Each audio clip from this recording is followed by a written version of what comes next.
എത്രയോ ജനങ്ങൾ ഹറാമുകളിൽ തുടരാനുള്ള ഒരു കാരണം എന്താണ്? മരിക്കുന്ന സമയത്ത് നന്നാവുമെന്ന ചിന്തയാണ്. എങ്ങനെയാണ് സഹോദര നിന്റെ അമലുകൾ നീ മോശമാക്കിയാൽ ഈ കാഴ്ച നീ കാണുമ്പോൾ എങ്ങനെയാണ് നിനക്ക് നന്നാവാൻ സാധിക്കുക?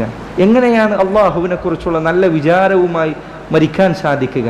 നബി സല്ലല്ലാഹു അലൈഹി വസല്ലം പറഞ്ഞതുപോലെ ലാ യമൂതന്ന അഹദുക്കും ഇല്ലാ വഹുവ യുഹ്സിനു ബില്ലാഹി ظن, നിങ്ങളിൽ ഒരാളും അള്ളാഹുവിനെ കുറിച്ച് നല്ല വിചാരത്തോടു കൂടി അല്ലാതെ മരിക്കരുത്. ഒരിക്കൽ ഒരു ചെറുപ്പക്കാരൻ മരണക്കിടക്കയിൽ കിടക്കുകയാണ്. നബി സല്ലല്ലാഹു അലൈഹി വസല്ലം അയാളെ സന്ദർശിച്ചു. അവിടുന്ന് ചോദിച്ചു, കൈഫ തജിദു നഫ്സക്, ഇപ്പോൾ നിന്റെ ഹൃദയത്തിൽ നീ അനുഭവിക്കുന്നത് എന്താണ്? അയാൾ പറഞ്ഞു, അർജു റഹ്മത്തല്ലാഹ് വ അഖാഫു ദുനൂബി, അള്ളാഹുവിൻ്റെ കാരുണ്യമാണ് ഞാൻ പ്രതീക്ഷിക്കുന്നത്, ചെയ്തുപോയ തെറ്റുകളിൽ എനിക്ക് പേടിയുണ്ട്.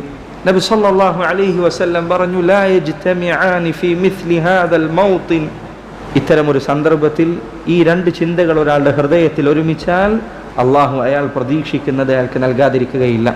അയാൾക്ക് അള്ളാഹു അയാൾ ഭയക്കുന്നതിൽ നിന്ന് നിർഭയത്വം നൽകാതിരിക്കുകയില്ല. എങ്ങനെയാണ് ഈ മലക്കുകളെ കാണുന്ന സന്ദർഭത്തിൽ ഒരാൾക്ക് അയാളുടെ ഹൃദയം നന്നാക്കാൻ പറ്റും? അള്ളാഹുവിനെ കുറിച്ച് നല്ലത് വിചാരിക്കാൻ സാധിക്കുക.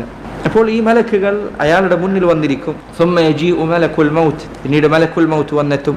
حتى يجلس عند رأسه, അദ്ദേഹം അവന്റെ തലക്ക് അരികിൽ വന്നിരിക്കും. فيقول أيتها النفس الخبيثة, വൃത്തികെട്ട മ്ലേച്ഛമായ ആത്മാവിന്റെ ഉടമയായ മനുഷ്യ, ഉഖ്റുജി ഇലാ സഖത്തിൻ മിൻ അല്ലാഹി വഗളബ്, അല്ലാഹുവിന്റെ കോപത്തിലേക്ക് അവന്റെ വെറുപ്പിലേക്ക് നീ പുറത്തു വരിക. അല്ലാഹുവിന്റെ